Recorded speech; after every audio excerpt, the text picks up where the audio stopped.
Welcome to this deep dive into thinking and acting locally. Ooh, I like that. Yeah, we're going to be exploring some writings by Tom Woods today. Okay. Specifically those free ebooks he has at tomsfreebooks.com. And just a heads up. Yeah. If you believe that the American establishment has your best interests at heart, these books are definitely not for you. They're not for you. So, yeah, these are for folks who are ready to challenge some conventional wisdom and explore alternatives. Yeah, and what I think is so interesting about these sources is that they don't just criticize popular policies, they actually offer alternative historical and economic interpretations, which is really cool. I like that. It's like putting on a different set of glasses. Exactly, looking at these familiar issues, but through a totally new lens. Yeah. Which I always find refreshing. And intriguing, too. Absolutely. And especially, I think, a lot of this is about challenging the role of government. And, considering different approaches. So we're going to jump right in with kind of an interesting concept. Okay. The myth of Nordic socialism. Interesting. So Scandinavia, a region that is often praised for its social policies, and, people think it's kind of like a utopia. Right, right. Are those policies truly socialist, though? Well, that's a really good question. Yeah. And I think Tom Woods brings in Nima Sanandaji, who's an economist who grew up in Sweden. Okay. And his perspective is really interesting because he's like, even the Nordic countries themselves, they don't even consider their model socialist. That is fascinating. Yeah. That is very fascinating. So where does this misconception come from? Well, Sanandaji, he argues that it's partly due to a misunderstanding of the Nordic model's history. Okay.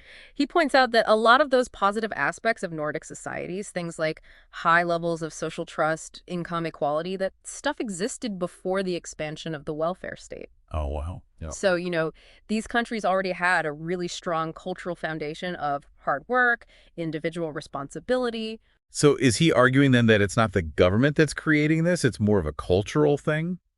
He's arguing that the culture contributes significantly to their success. Oh, that's fascinating. Yeah. So it's not just about policies then. No. It's about the culture, the values. Yeah, and the historical context, Okay. Where they were coming from. Gotcha. And he also emphasizes that while they've achieved some positive outcomes, it's not a perfect system. Okay. And he talks about things like hidden taxation. Hidden taxation. So high taxes are often embedded in the prices of goods and services. Oh, so you don't even realize how much you're being taxed. Right. They're obscuring that true burden from the citizens. Wow, that's really interesting. Yeah, and some people even argue that that's kind of the direction the U.S. is going, too. Oh, yeah, absolutely. With all these fees and everything. Yeah, it's not always upfront and clear. Right. He also shares a personal anecdote that I think kind of adds another layer to this. He talks about his family. They immigrated to Sweden, initially benefited from that social safety net. Yeah. But he saw firsthand how easy it could be to become dependent on it. Oh, yeah. And then lose the motivation to actually work. Oh, that's so interesting. Yeah, So it kind of shows you that even policies with good intentions can have these unintended consequences. Right. And there's always this trade-off, right, between safety net but also fostering that responsibility. That's a really good point. So it's tempting to look at these models and be like, wow, they have it all figured out. Right. But you got to look beyond that and be like, okay, what are the cultural factors, the historical context, and the potential downsides? Yeah, because there's always a trade-off. Always, always. Okay, so we've debunked Nordic socialism, learned that cultural values, individual responsibility play a big role in a society's success. Right. So now let's dive into healthcare. Okay. Something that affects all of us. Absolutely. But what's the perspective we're looking at here? Because this is always a hot button issue. It is. Tom Woods introduces us to Dr. Josh Umber. He runs a direct pay practice called Atlas.md. And this is where things get really, really interesting. Okay. He operates entirely outside the traditional insurance-based system. Wait, no insurance? No insurance. How does that work? I know, that's what everyone asks. Yeah, that's what I'm thinking. He argues that insurance is meant for those catastrophic events, Right. not routine care. Yeah. And he thinks that the involvement of insurance companies in every aspect of healthcare, that's what's led to these skyrocketing costs and this crazy bureaucracy. That's a perspective you don't hear very often. No. But it does make sense. Like, we Yes. don't use car insurance to pay for an oil change. Exactly. That's his point. Why are we doing it with healthcare? Yeah, why are we? And he argues that by cutting out that middleman and just negotiating cash prices, he can offer affordable, transparent healthcare. Okay, but how much cheaper are we talking? Like, are we talking a little discount or like a substantial amount? It's substantial. Like, he gives some real-world examples that will blow your mind. Okay. A blood test that would typically cost over $1,000. Wow. $39 at his practice. That's a huge difference. Right. So it does sound like he's making healthcare truly affordable, accessible. That's the goal. He describes it as Marcus Welby medicine with an iPhone. I love that. Right? So personalized, patient-centered, but using tech to streamline everything and keep costs down. It's not just ditching insurance, it's rethinking the entire model. Yeah, the whole delivery model. And he argues that the current system is so bloated and bureaucratic Yeah. that doctors need all this staff just to deal with the paperwork, the billing. It's crazy. Right. That all adds to the cost. It really does. And it's amazing how this simple idea, cut out the middleman, Yeah. could have such a huge impact. Huge impact, yeah. Yeah, and his approach raises questions about, the role of government in healthcare. Right. He believes Obamacare actually made things worse, Oh, interesting. drove up costs, and pushed people towards alternatives like his. So he's not for a single-payer system. Nope. It's more of a market-based approach. Yeah, empower patients and doctors to make choices. That's a very different way of thinking about it. It is, but it's worth considering. It is. Yeah. Absolutely. Yeah. Especially as these costs keep going up Yeah, and access becomes more challenging. absolutely. All right. So, moving on, the Green New Deal. Okay. That's been in the news a lot lately, and a lot of debate about it, obviously. Yeah, climate change is a huge concern. So, what perspective are we looking at here? Well, this is an interesting one. Okay. Tom Woods brings in Patrick Moore, Patrick Moore. who was a co-founder of Greenpeace, Wow, okay. to criticize the Green New Deal. That's not something you hear every day. No, you don't. So, a founder of Greenpeace Yeah. is critiquing this major environmental policy. And he doesn't hold back. I bet. He says it's not just impractical, it's dangerous. Okay, strong words. Strong words. He thinks it would lead to the collapse of agriculture Oh, wow. and mass starvation. Really? Yeah. Okay. So his reasoning behind that Yeah, what's his reasoning? is that the Green New Deal totally ignores the role of fossil fuels Okay. in modern agriculture. Right. Fertilizer production, Mm-hmm. powering farm equipment, transporting food, Yeah. all relies on fossil fuels. Yeah, no, that's true. So he's saying eliminate fossil fuels that rapidly you're disrupting the entire food supply. Oh, yeah. That makes sense. Right.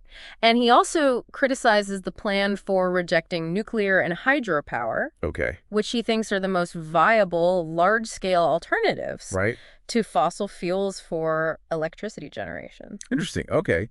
So it sounds like he's not necessarily against addressing climate change? No, he's worried about the unintended consequences of the proposed solution. Yeah. It's like with everything. Right. There's always that trade-off. Always trade-offs. He compares relying solely on solar and wind power to, trying to build a modern city with just wood. Oh, wow. Right. So he says these energy sources are intermittent, they're not reliable, they're not scalable enough Right. to meet the demands of a modern society. It's a really good analogy. I thought so too. It makes you think about those trade-offs. Yeah, you can't just snap your fingers. Right. Exactly. Yeah. He also brought up something that I thought was really interesting, this rewilding movement. Have you heard of this? Yeah, a little bit. So they advocate for returning vast areas of land to their natural state, Okay. essentially letting nature reclaim what was developed. Okay. So he's concerned about its potential influence on the Green New Deal Yeah. and the implications for, human progress. So is he worried that this will lead to restrictions on land use and development? Yeah. He's worried about, impacting food production, other essential activities. Right. Okay. So it's all very interesting. It is. And it's, a different way of thinking about environmentalism. Yeah. It emphasizes human ingenuity Right. and the role we play in shaping the planet. Okay. So even though he's a controversial figure, his perspective does highlight the importance of considering those unintended consequences Absolutely. and exploring a range of solutions. Yep. Even those that challenge, that conventional wisdom. Right. Even when it's uncomfortable. Yeah. Okay. So we've debunked Nordic socialism, explored alternative approach to healthcare, taken a critical look at the Green New Deal. What's next on our Think and Act Locally agenda? Well, let's talk about income inequality. Okay. It's always in the headlines. It is. Sparks a lot of debate. Lots of passion. Yeah, very passionate issue. So what perspective are we looking at here? Tom Woods brings in Leon Liu, co-founder of the Free Market Foundation, to challenge the prevailing narrative about income inequality. I'm sensing a theme here. Oh, yeah. Challenging the status quo. Challenging the conventional wisdom. Yeah. He starts by saying that equating wealth with equality is a fallacy. That's interesting. Yeah. So what's he getting at there? He says true equality, it's more than just money. Right. It's freedom, opportunity, well-being. Okay, that makes sense. Yeah. You can have lots of money and still be unhappy. Absolutely. Or unfulfilled. Right. And you can have very little money and live a rich life. Right. Yeah, absolutely. So he's saying that focusing just on income differences, it misses the bigger picture of human progress. Right. And he argues that global living standards, even for the poorest people, have dramatically improved in recent decades. Okay. Thanks to free markets and technology. So he's acknowledging that, yes, there might be income disparities. Yeah. But overall, quality of life has improved. He says significantly. Okay. And he actually has a statistic that's really striking. Global poverty, based on that, dollar a day measure, has plummeted from almost a third of humanity to less than 5%. Wow. In just a generation. That is incredible. Yeah. It's pretty amazing progress. It is. But what about those arguments you always hear, from organizations like Oxfam? Right. They're always talking about the gap between rich and poor widening. Right, yeah. Well, he criticizes them for being what he calls obsessed with inequality. Okay. And says they often ignore the positive role of free markets in alleviating poverty. Interesting. So he thinks focusing on wealth redistribution instead of wealth creation is counterproductive. So he's challenging that idea that income inequality is inherently a bad thing. He is. He uses this analogy that I thought was really helpful. Okay. He talks about how technology has actually closed the gap in quality of life between rich and poor. Okay. So think about, watching the World Cup final. In the past, only the wealthy could travel to the game, see it live. Right. But now the poorest people can watch it on TV. Right. And the experience is fundamentally the same, even if the setting is different. That is such a good analogy. All right, so it shows you how technology can level the playing field. Absolutely. Yeah, that's a great example. And he extends that to things like transportation. Yeah. Only wealthy could afford cars, but now almost everyone has some form of motorized transportation. Right, yeah. Even if it's not a fancy car. Right, exactly. Yeah. So even though there's income differences, it doesn't necessarily mean huge quality of life differences anymore. Okay, that's interesting. Yeah. But what about those CEO to janitor pay ratios? Oh, yeah. Those are hard to ignore. They are, but he says those comparisons are misleading. Okay. They don't take into account the full picture of compensation. Right. Things like benefits, stock options, the risk and responsibility involved in those roles. Yeah. So focusing on the salary figures is kind of a distorted picture. Yeah, it doesn't tell the whole story. Of how much people are earning and how well they're living. He says we need to look beyond those simple comparisons and consider the overall well-being of the poor, including things like healthcare, education, and access to those essential services. This is really making me rethink how I view this whole thing with income inequality. I know. It's not as black and white as it's often presented. It's not, no. And that's one of the goals of this think and act locally thing, is challenge those narratives and encourage you to think critically about these complex issues. It's good. Yeah. All right, we've tackled some biggies already. Nordic socialism, healthcare, Green New Deal, income inequality. What other sacred cows are we tipping over? Higher education. Okay. College. All right. It's practically a rite of passage these days. It is. So what's the unconventional perspective? Well, Tom Woods brings in Brian Kaplan. Okay. He's an economist, and he wrote this book called The Case Against Education. Okay. And his views are... probably a little controversial. Yeah, not going to win him any popularity contests. No, not in academia. Probably not. No. Okay. He believes that the education system, particularly higher education, is largely a waste of time and money.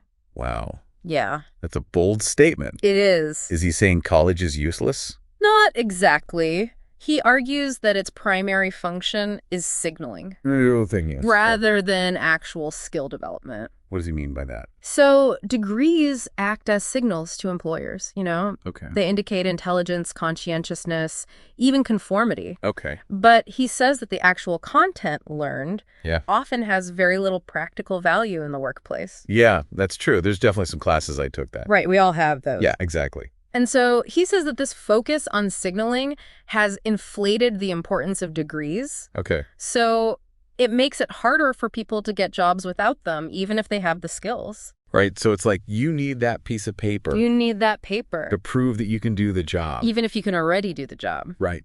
So it's this cycle. Employers demand the degrees, people feel pressure to go, and that reinforces the importance of the degrees. Right. So it's self-perpetuating. It is. And if the actual learning isn't that valuable, then why are we pouring so much money into it? Right. Exactly. Right. And he points out that something like $1 trillion of government money Wow. goes into supporting this system every year. $1 trillion. That's a lot of money. It's a lot of money. But what about, there's this whole thing about, education is supposed to create this well-informed citizenry. Right, for functioning democracy. Right? Well, he actually looked at this too. Yeah. He presents these surveys Okay. that show a pretty dismal picture Of what the average American knows about history, science, politics, Oh, really? even after years of schooling. Okay, so he's saying even if that's the goal, it's not doing a very good job. It's not working. Yeah. And he points to this irony, right? Yeah. In this age of information readily available online, Mm-hmm. we're still spending crazy money on this formal education. Right. That might not even be giving us real knowledge. Yeah. It makes you wonder if there's a better way to do it. Right. One that focuses on actual skills and knowledge rather than just signaling. Yeah. Instead of just those credentials. Yeah. So he's asking, what if we did it differently? Right. He suggests vocational training, apprenticeships might be more effective, Right. and preparing people for work. So maybe college isn't the be-all, end-all. Maybe not. Maybe we need to reevaluate Yeah. its role in society. Okay. So if we're not all supposed to go to college, what does he suggest? He doesn't have like this one-size-fits-all solution, Okay. but he says we need to expose young people to more options, Okay. things that don't require that four-year degree. Right. So he's talking about expanding horizons, breaking free from that idea that it's the only path to success. Right. Like opening up the possibilities. Yeah, he really highlights the value of vocational training, Okay. which is often overlooked or even kind of dismissed. Oh, absolutely. There's definitely a stigma against it. Big time.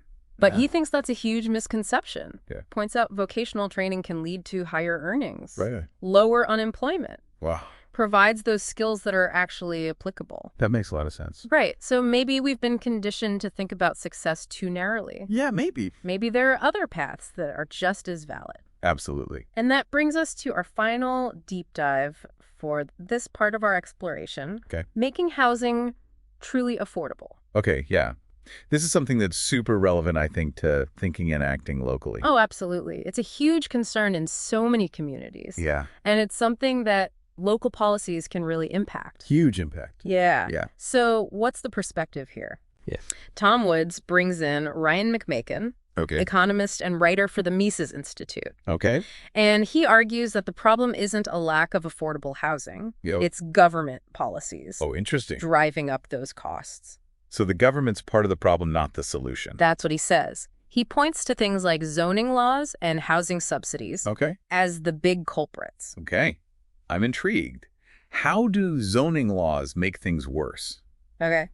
So they often restrict the supply of housing Okay. by limiting what types of buildings can be built and where. Okay. So they might prohibit multifamily dwellings in certain areas, Okay. which reduces the number of units that can be built. So it's like you're creating scarcity. Artificial scarcity. Yeah, which then leads to higher prices. Exactly. And he says this often benefits existing homeowners Okay. at the expense of those looking for affordable places, especially low-income residents. So it seems kind of counterintuitive that rules meant to manage urban development would end up hurting those who need it most. Right, like you think it would help. You would think. But he's saying these well-intentioned policies often have those unintended consequences Right. that make the problem worse. Right. Okay. What about those subsidies? Okay, so he says subsidies like low-interest loans and government-funded housing programs, they distort the market. Okay. They inflate demand Okay. without addressing that limited supply. Right. So it's like you're putting a Band-Aid on a broken bone. Exactly. You're addressing the symptom, but not the cause. Not the root problem. Right. And he compares it to what's happened in higher education. Okay. He says government subsidies for student loans have actually driven up tuition costs, Oh, right. making college less affordable. Oh, that's a great analogy. Yeah. So you have these good intentions, but they backfire. Yeah. And create these bigger problems Exactly. So he argues that's happening in housing too. with the subsidies. Yeah. Okay. They create that false sense of affordability. Okay. And then developers are encouraged to build those more expensive units, Oh, okay. making it harder to find those truly affordable options. All right. So if zoning laws and subsidies are part of the problem, what's the solution? He's all about a market-based approach. Okay. Reduce regulations, allow for more housing options. Okay. So let the market work its magic. Exactly. Supply and demand. Yeah. He thinks by reducing those zoning restrictions, phasing out the subsidies, you create a more efficient and affordable market. Okay. But some people might argue that the free market can't solve this problem on its own. Right. They say developers will just build luxury units Right. for the wealthy. Yeah. Catering to the wealthy. And he addresses that Okay. with this really fascinating example, boarding houses. Boarding houses. Yeah. Like something out of a Dickens novel. I know. Yeah. But he points out that those were once a common and viable option Oh, wow. for affordable housing, especially for single people, widows, those with limited incomes. So it's like a forgotten solution. It's like a blast from the past. Yeah. But he says, cultural shifts, government regulations promoting single-family homes, Right. those things led to their decline, Oh, wow. eliminating a source of affordable housing. Wow. It's amazing how something so commonplace has become like taboo. Right, you just don't see them anymore. Yeah. So he makes this really interesting case for reconsidering them. For boarding houses Yeah, as a solution as a potential solution, to the affordability crisis. along with other forms of shared housing. Okay. But some people might say that they're overcrowded, Yeah. unsafe, Yeah, that we'd be sacrificing quality and safety for affordability. and he acknowledges those concerns. Okay. But he says regulations should focus on safety and sanitation, Oh. not dictating those specific living arrangements. Right. He thinks people should have the freedom to choose what suits their needs and their budget. Okay, so it's about expanding those options Exactly. and recognizing that one size doesn't fit all when it comes to housing. One size fits all never works. It really doesn't. No. So his argument is thought-provoking. Yeah. It makes you think beyond those traditional solutions. It is. The zoning and the subsidies. Yeah. And consider these alternatives. Yeah, that maybe would be more effective in the long run. Yeah, and I think that's what Tom Woods is all about. This has already been a real eye-opener. It's like looking at these issues through a fresh lens. Yeah, totally. We've challenged conventional wisdom on all these different topics. It's interesting. Yeah, and we're just getting started. I know. In the next part of our dive, we'll keep exploring his philosophy, Okay. uncovering more unconventional perspectives, challenging more sacred cows. Can't wait. Stay tuned. Yeah. Welcome back to our deep dive into thinking and acting locally. We've covered a lot of ground already, but we're just getting started. Yeah, we've only just scratched the surface of Tom Woods' thought-provoking work. That's right. In this next part, we're going to explore some even more unconventional perspectives. Ones that might make you question everything you thought you knew about certain issues. Exactly. Like really challenge some deeply ingrained assumptions about the role of government, the nature of equality, the best ways to address social problems. Buckle up, listeners, because things are about to get really interesting. Okay, so let's pick up where we left off. We were discussing the challenges of making housing truly affordable. Especially at the local level. Right, and as we learned from Ryan McMakin, the solution might not be more government intervention. It might be less. Yeah, less intervention. He argues that those well-intentioned policies like zoning laws and housing subsidies, they often backfire. Making housing less affordable and benefiting those who already own homes at the expense of those who are struggling to find a place to live. Yeah, it's that whole thing about unintended consequences. Right. Sometimes the best solution is to just get the government out of the way. And let the market forces of supply and demand do their thing. Exactly. And McMakin makes a compelling case for reconsidering alternative housing models like those boarding houses. Yeah, which were once a common and viable option for affordable housing. It's funny how something that was once so commonplace has become almost taboo. I know, right? But maybe it's time to revisit those old solutions and see if they can be adapted to meet the needs of modern society. Absolutely. That's the spirit of thinking and acting locally, to be open to new ideas. Even those that might seem unconventional or even radical at first glance. Exactly. Now let's shift gears a bit and dive into a topic that's often presented as a shining example of social progress: the expansion of the welfare state. Okay, the welfare state is definitely a complex issue with strong opinions on both sides. It is, and Tom Woods argues that the welfare state, while often presented as a safety net for the most vulnerable, has actually created a culture of dependency and eroded individual responsibility. So it's like that classic argument that handouts discourage people from working and becoming self-sufficient. That's part of it. But Woods goes deeper. He explores the historical and philosophical underpinnings of the welfare state and its impact on individual liberty and economic freedom. I can see how this ties into the Think and Act Locally theme. It's about shifting the focus from reliance on government programs to empowering individuals and communities to take care of themselves.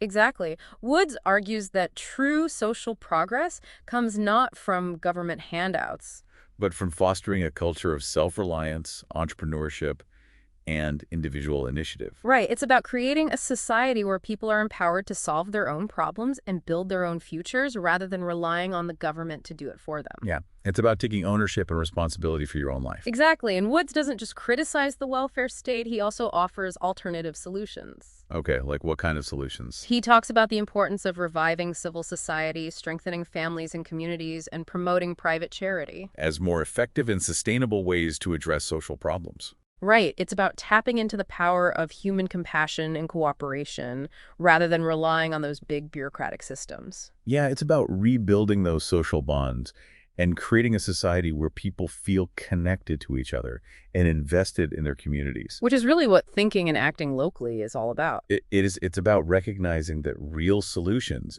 often come from the ground up, not from top-down government programs. Right now, let's turn our attention to another institution that's often at the center of debate: the American education system. Okay, we already touched on this a bit with Brian Kaplan and his critique of higher education. Right, his book, The Case Against Education. But I'm guessing Tom Woods has even more to say on the subject. Oh, you bet. He argues that the American education system, particularly public education, has become this massive bureaucratic behemoth. That prioritizes conformity over critical thinking. Exactly. It's not just about that signaling issue that Kaplan discussed. Right. It's also about the stifling of intellectual curiosity and independent thought. Yeah, that's a pretty damning indictment of the very institution that's supposed to be shaping young minds. It is, and Woods doesn't hold back.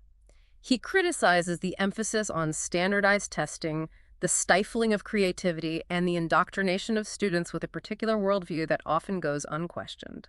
Wow, it sounds like he's calling for a complete overhaul of the education system. In a way, he advocates for greater educational freedom, including school choice homeschooling and alternative learning models that empower parents and students to take control of their education. So it's about breaking free from that one-size-fits-all model and recognizing that different students have different needs and learning styles. Exactly. Woods believes that a more decentralized and individualized approach to education would lead to more engaged and well-rounded individuals who are better prepared to navigate the complexities of the modern world. Right. It's about fostering critical thinking, creativity, and a thirst for knowledge rather than just rote memorization and obedience to authority. Yeah, it's about empowering young people to think for themselves and to question the world around them. And that, I think, is at the heart of what Tom Woods is trying to do with his work.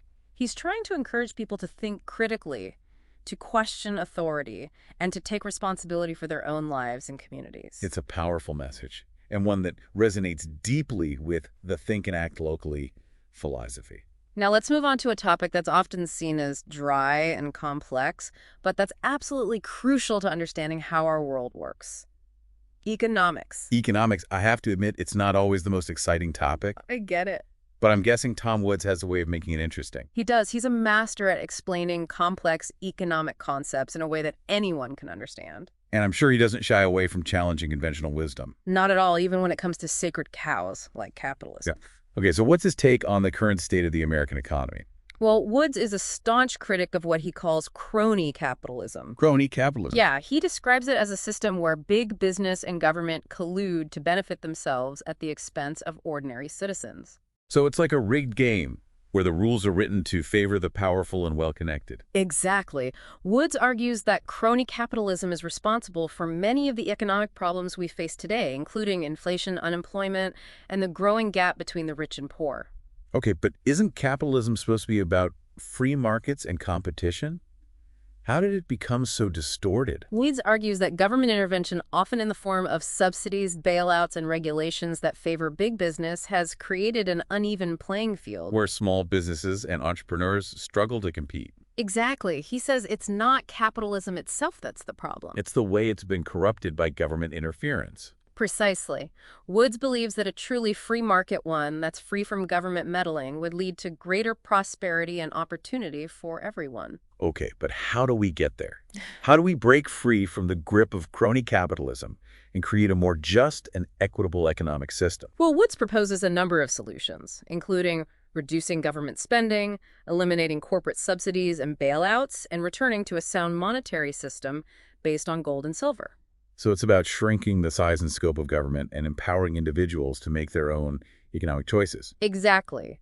Woods believes that by reducing government interference and promoting individual liberty, we can unleash the creative potential of the American people. And create a more prosperous and equitable society. Precisely. It's a powerful vision, and one that aligns with the think and act locally philosophy. It is. It's about recognizing that real change often starts at the grassroots level, with individuals taking responsibility for their own economic well-being and challenging those systems that perpetuate inequality. Yeah, it's about taking action and not waiting for someone else to fix things for us. Now let's turn our attention to another key aspect of Tom Woods' think and act locally philosophy. The importance of challenging the American establishment and resisting the encroachment of government power. Okay, this is where things get really interesting. Tom Woods is known for his sharp wit and his willingness to speak truth to power. He's not afraid to ruffle some feathers. So what are some of the specific ways he encourages us to challenge the establishment? Well, he starts by emphasizing the importance of critical thinking and questioning everything we're told, especially by those in positions of authority. So it's about not blindly accepting the official narrative, but doing our own research and coming to our own conclusions. Exactly. Woods encourages us to be skeptical of pronouncements from politicians, the media, and even experts in various fields. It's like that old saying, question everything. Right. He believes that true knowledge comes from independent inquiry and a willingness to challenge conventional wisdom. It's about thinking for ourselves rather than letting others think for us. Precisely. And Woods goes beyond just encouraging critical thinking. He also provides specific tools and strategies for resisting government overreach. Okay, I'm all ears.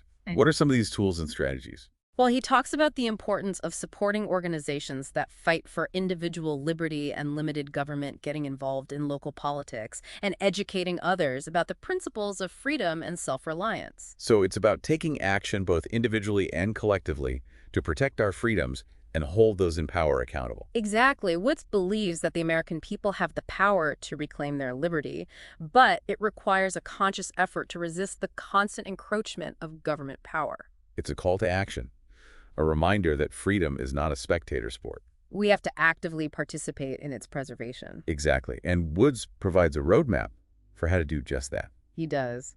It's inspiring to hear someone so passionate about empowering individuals and challenging the status quo. And that's what makes Tom Woods' work so compelling. He's not just a critic, he's also a builder. He's offering a vision of a better future. One that's grounded in the principles of individual liberty, limited government, and free markets. It's a vision that resonates deeply with the think and act locally philosophy.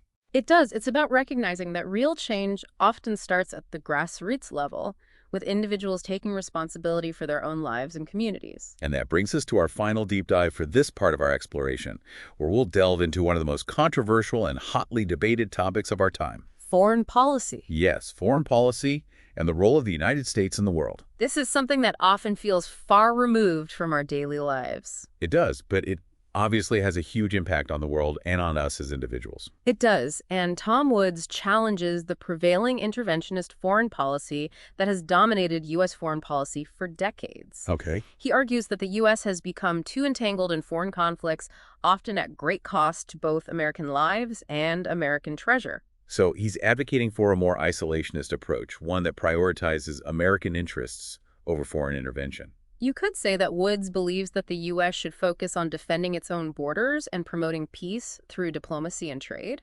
Rather than getting involved in costly and often counterproductive military intervention. Exactly. But what about the argument that the U.S. has a moral obligation to intervene in situations where human rights are being violated or where there's a threat to global security? Well, Woods addresses those arguments by questioning the effectiveness of such interventions. Okay. He points to examples like the wars in Iraq and Afghanistan, which he argues have destabilized the region and created more problems than they solved. It's definitely a complex issue with no easy answers. Right, and Woods acknowledges that, but he believes that the U.S. should be more cautious and selective in its use of military force. And that it should prioritize diplomacy and peaceful resolution over military intervention whenever possible. Exactly. It's a perspective that challenges the status quo and encourages us to think critically about the role of the U.S. in the world. It does, and that's what makes this deep dive so valuable. It's not about providing easy answers, but about asking tough questions and exploring alternative perspectives. This second part of our deep dive has been just as thought-provoking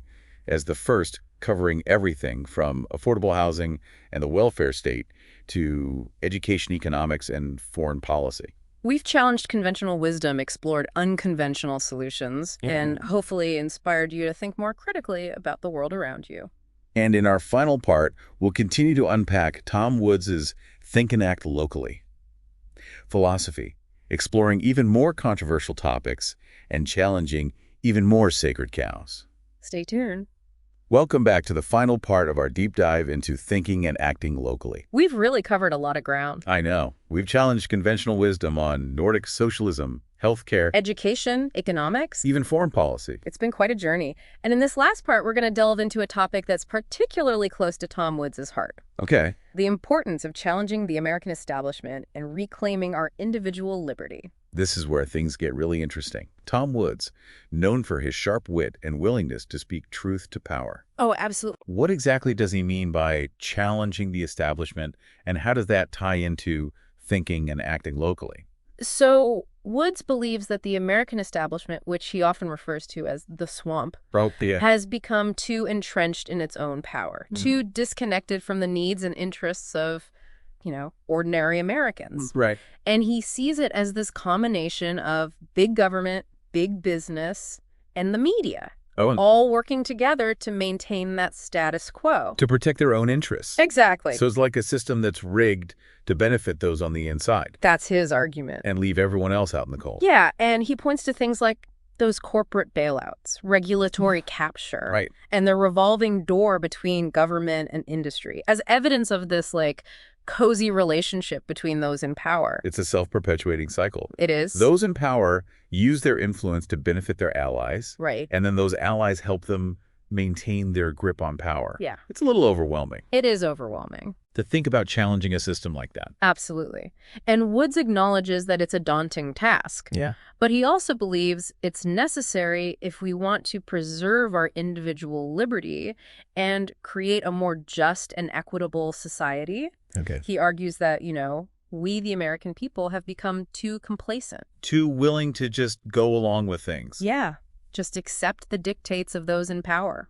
So how do we break free from that? How do we Yeah. challenge a system that seems so entrenched and powerful? Well, he offers a range of strategies, Okay. both individual and collective, and he really emphasizes, again, the importance of critical thinking, questioning everything we're told, especially by those in authority. Don't just blindly accept the narrative, right? Right. Do your own research, come to your own conclusions. Be skeptical. He encourages us to be skeptical of politicians, the media, even experts. Okay. He believes that true knowledge comes from that independent inquiry and that willingness to challenge that conventional wisdom. To think for ourselves. Exactly. Don't let other people think for you. So that's a powerful message. And one that I think really resonates with this whole thinking and acting locally. It does. It's about recognizing that we have power to shape our own narratives. Yeah. Create our own realities. And he goes beyond just the thinking. Yeah. He says you have to take action, Okay. both individually and collectively. So He suggests supporting organizations that fight for liberty and limited government, Okay. getting involved in local politics, Right. educating others about the principles of freedom and self-reliance. So it's about taking action, getting involved in our communities, and working to create change from the ground up, Exactly. It's recognizing that change starts at the local level. with individuals taking responsibility. Yeah, for their lives and their communities. So it's about building relationships, networking, working together to create a better future. That's a pretty empowering vision. It is. It reminds us we're not powerless Yeah. in the face of these obstacles. We can make a difference. You can shape your own destiny. Create the kind of world you want to live in. Exactly. And that's what thinking and acting locally is all about. This deep dive into Tom Wood's work has been really thought-provoking. We've challenged conventional wisdom, explored solutions. Hopefully sparked some new ideas. Yeah, some new perspectives. It's been a privilege exploring these ideas with you. And we encourage you to continue exploring. Yeah, check out those free ebooks. At tomsfreebooks.com. Engage with the ideas and see where they take you. Remember, thinking and acting locally is not just a philosophy. It's a call to action. Take responsibility for our lives and our communities. Work together. Create a better future. For ourselves and for generations to come. Thanks for joining us on this deep dive. Until next time, keep thinking critically, keep challenging the status quo, and keep acting locally. See you next time.